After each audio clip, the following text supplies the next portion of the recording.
Back in Charlotte now, the man accused of randomly attacking a woman in Dilworth is finally behind bars after his release from a medical facility here in town.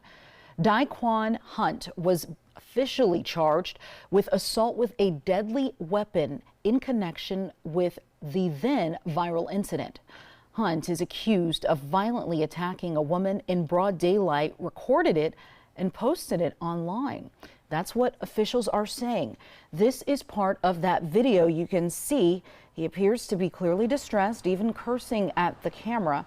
Moments later, the video shows him punching a woman who was walking along East Boulevard. She suffered serious injuries, but is expected to recover. In a statement, Mecklenburg County Sheriff Gary McFadden says, quote, "We are responsible for ensuring that every person is processed appropriately, treated humanely, and provided access to the care they need." Adding, "We understand the sensitivity of this case and the impact it has had on the victim's family, and our community.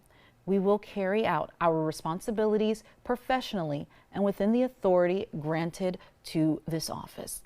Now, Hunt has since been charged with even more crimes unrelated to this specific incident.